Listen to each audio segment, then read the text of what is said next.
Ajith sir வந்து heart operation வந்து நாங்கள் அவர் கூட பணியாற்றும் போது ஒரு 250 பண்ணியிருந்தாரு. காசுலாம் தர மாட்டார்.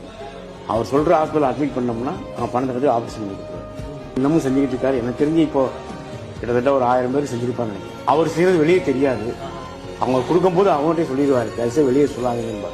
கிட்டத்தட்ட எப்படி பார்த்தாலும் ஒரு 5000 பேருக்கு இந்த கண் ஆபரேஷன் காசு கொடுத்து ஹெல்ப் பண்ணியிருக்காரு சார். சில நேரத்தில் அவரே கேட்பாராம், அஜித் நைட்டு வந்து வருவாராம், வந்து கேட்பாராம், என்ன சார் ஏதாவது ஹெல்ப் பண்ணணுமா கண் ஆபரேஷனுக்கு. அந்த மாதிரி அந்த ஒளி படைச்சு ஒளி வர்றதுக்கு செய்யறாரு பாருங்க. அதனால தான் அஜித் சார்னு சொல்ல ஆரம்பிச்சிட்டேன்.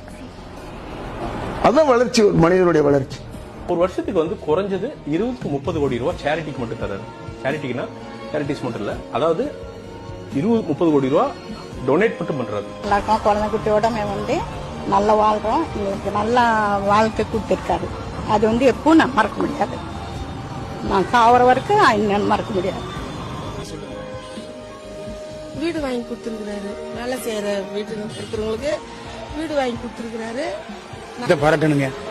வெளில வந்தவுடனே தன்னுடைய வீட்டை திறந்து எல்லாம் ஒரு 100 பேர் தங்க வச்சாரு. கட்டிட்டு நான் கரெக்டா வந்து இயர் ஆரம்பிக்கும் போது என்கிட்ட கேட்பாங்க, எவ்வளவு கேட்பாங்க. நான் டோட்டலா சொல்லுவேன், அந்த ஸ்கூலோட அந்த ரெசிப்டை காட்டுவேன், உடனே போய் கட்டிடுவாங்க. அப்படி நடந்துட்டு இருந்துச்சு. அப்படி ஒரு என் மகனுக்கு வந்து அவ்வளவு தூரத்துக்கு அவர் வந்து பேசியிருந்தார் அஜித் சார். அஜித் சார் என் பாப்பாவுக்கு மாசம் 10,000 கொடுத்துருக்கிறார்.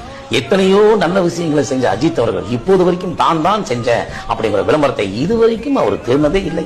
கேள்விப்பட்டது தர்மத்தை பண்ண உடனே கடவுளால கூட கொள்ள முடியாதுதான். அதுக்கு சாட்சி கர்ணம் தான். கடவுள் போய் பிச்சு எடுக்கிறான் கர்ணங்கிட்ட, ஐயா உன் உயிரை கொஞ்சம் தானமா கூட ஐயாமா. அப்ப அர்ஜுனன் கேட்பான், ஏன்பா அவனை மட்டும் கொல்ல, அவன் பண்ண தர்மத்தை நானே கொல்ல முடியாதுடா, நீ கொன்னுட்டேன்னு புலி நிக்குது அப்படின்றான்.